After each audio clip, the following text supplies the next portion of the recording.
Yang menyuruh kita ingat mati Rasulullah SAW. Sebab kita akan betul-betul menggunakan waktu kita sebaik-baiknya karena kita akan mati. Umpamanya kalau seandainya kita tahu umur kita umpamanya 25 tahun umpamanya. Kemudian kita tahu ajal kita setahun lagi kita akan mati. Umpamanya kita tahu. Apa kita diam, bermain-main atau melakukan amal soleh? Mesti kita melakukan amal soleh. Kalau kita tahu, tapi nggak ada yang tahu. Atau dia umur 50 tahun, dia tahu bahwa umurnya 51, dia pasti meninggal umpamanya. Kalau dia tahu demikian, mesti nggak akan dia sia-siakan waktu itu. Setiap hari dan setiap menit, setiap jam dia melakukan amal soleh. Karena apa? Dia pasti akan ditanya di kuburnya, dan dia pasti akan kembali kepada Allah dan akan dihisab. Makanya Nabi menyuruh kita Sallallahu Alaihi Wasallam untuk banyak ingat mati, supaya betul-betul kita gunakan waktu kita untuk taat kepada Allah. Kata Nabi SAW, "Aktiru dzikra hadhimil ladzat al-maut." Kata Nabi, perbanyaklah kalian mengingat pemotong kelezatan. Pemutus kelezatan atau pemotong kelezatan, yaitu kematian. Hadis ini sahih, Hasan Sahih, Ahmad Tirmidzi dan yang lainnya. Jadi disuruh kita banyak ingat mati. Ingat kematian, bahwa kita ini pasti mati. Karena banyak manusia nggak ingat mati. Kalau antum lihat, ya orang-orang nggak ingat mati sudah. Atau para pejabat nggak ingat mati. Ya para pejabat sudah lengser pengen naik lagi dia, betul nggak? Iya, nggak ingat mati dia.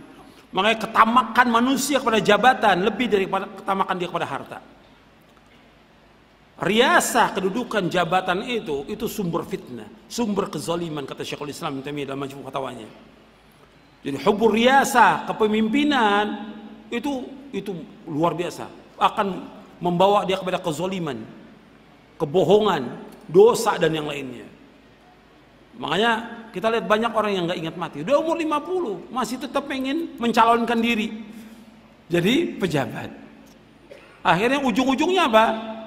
Ditangkap KPK ujung-ujungnya. Ada ujung-ujungnya di penjara. Kesian orang-orang ini, kesian. Mestinya kan dia berlomba-lomba melakukan amal-amal soleh, ketaatan. Jabatan, dunia, nggak ada arti apa-apa di sisi Allah, nggak ada arti apa-apa. Itu semuanya mata'ul gurur. Dunia dan semua isinya lebih jelek daripada bangkai kambing. Dunia dan semua isinya lebih jelek daripada bangkai kambing, kata Rasulullah SAW. Ketika Nabi melewati seekor bangkai kambing, Nabi mengatakan kepada sahabat, siapa yang mau bangkai kambing ini? Kata sahabat, ya Rasulullah, cacat, telinganya cacat. Kalau seandainya dia hidup, kita nggak mau ternyata. Apalagi sudah jadi bangkai. Dunia ini lebih jelek dari bangkai kambing, kata Rasulullah SAW. Hadis sahih riwayat Muslim. Maka kenapa manusia berlomba-lomba dengan dunia? Rugi buat dia. Dengan jabatan, dengan kekuasaan, nggak ada artinya sama sekali. Dunia ini tidak ada harganya meskipun hanya seberat sayap nyamuk. Nggak ada harganya. Kata Nabi, "Lau kanatid dunya ta'dilu 'indallahi janaha ba'udatin, ma saqa kafiran minha syarbata ma'in." Kata Nabi, kalau seandainya dunia berharga seberat sayap nyamuk, orang kafir nggak akan diberikan minum oleh Allah. Setetes air nggak akan diberi. Dunia ini nggak ada harganya. Kalau nggak ada harganya, ya kita cari yang mana? Akhirat kita cari. Berlomba-lomba melakukan amal soleh. Ingat bahwa kita pasti akan mati dan kita pasti kembali kepada Allah. Kemudian ini orang yang cerdas. Orang yang cerdas, yang selalu ingat mati, selalu mempersiapkan diri, membuat bekal. Bukan orang yang cerdas tuh orang yang pintar seperti sekarang ini. Punya kedudukan, punya jabatan, pintar ngomong, pintar sekali. Bukan. Orang yang pintar menurut Rasulullah adalah orang yang selalu ingat mati dan mempersiapkan bekal. Antum baca hadisnya. Halaman 101. Jadi kalau antum mau tahu orang pintar, ini lihat nih sabda Rasulullah. Kata Rasulullah, "Ya Rasulullah, ayyul mu'minina afdal?" Faqala ahsanuhum khuluqa. Qala fa ayyul mu'minina akhyas? Qala aktsaruhum lil mauti dzikra wa ahsanuhum lima ba'dahu isti'dadan ulaikal akyas. Wahai Rasulullah, siapa orang yang mukmin yang paling utama? Yang paling utama orang mukmin yang mana? Rasulullah SAW menjawab, orang yang paling baik akhlaknya. Ingat, orang mukmin yang utama yang paling baik akhlaknya. Orang tersebut bertanya lagi, "Ya Rasulullah, Orang mukmin yang paling cerdas. Ayyul mu'min akyas.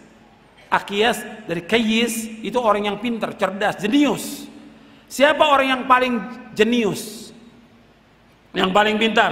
Apa kata Rasulullah SAW? Aktsaruhum lil mauti dzikra wa ahsanuhum lima ba'dahu isti'dadan ulaikal akyas. Kata beliau, orang mukmin yang paling cerdas, orang mukmin yang paling pintar, orang mukmin yang jenius. Beliau SAW menjawab, orang yang paling banyak mengingat kematian dan yang paling baik persiapannya untuk menghadapi apa yang terjadi setelahnya. Mereka itu orang-orang yang paling cerdas. Jadi kalau cerdas itu orang yang ingat mati, mempersiapkan bekal untuk akhirat. Orang mukmin, sekarang saya mau tanya kepada antum, terutama yang ngantuk ini ya, yang ngantuk ini. Saya mau tanya, Allah menciptakan rahmat itu berapa? Coba tuh, yang ngantuk tuh. Iya, jangan nengok semua ke belakang. Jawab. Allah menciptakan rahmat berapa? Kok nggak jawab? Ini katanya anak-anak pondok sebagian ini. Kok nggak bisa jawab anak pondok? Atau saya tanya ustadz nih, jangan-jangan nih. Iya. Allah menciptakan rahmat berapa? Berapa? Allah ciptakan rahmat 100. Allah menurunkan rahmat di muka bumi ini berapa? 1. Yang 99 di mana? Di sorga. Yang 99 di sorga. Kalau orang yang beriman dan berakal nyari yang 1 atau yang 99? Ya, kalau orang yang cerdas, akalnya cerdas, pinter, nyari yang mana? 99, bukan yang 1. Yang dicari itu yang 99, bukan yang 1. Itu yang cerdas.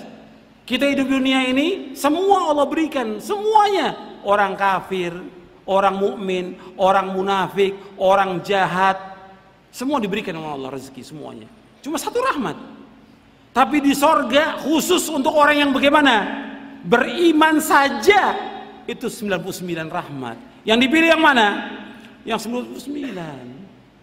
Paham? Ini Islam tidak mengabaikan akal, diajak kita untuk berpikir. Maka Nabi menyebutkan tentang orang pintar. Saya ambil contoh yang lain lagi. Yang gampang ini. Yang gampang tentang sholat berjamaah. Sholat berjamaah fadilahnya berapa? 27. Kalau kita sholat di rumah dapat pahalanya berapa? 1. Sekarang ini ada perusahaan mau gaji kita 27 juta satu perusahaan. Kerjaannya sama. Yang 1 juta. Kita pilih yang mana? 2 perusahaan sama pekerjaannya. Kerjaannya sama. Yang 1 gajinya 27 juta, yang 1 juta. Kita pilih yang mana?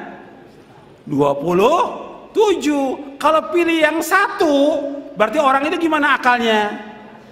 Waras apa enggak?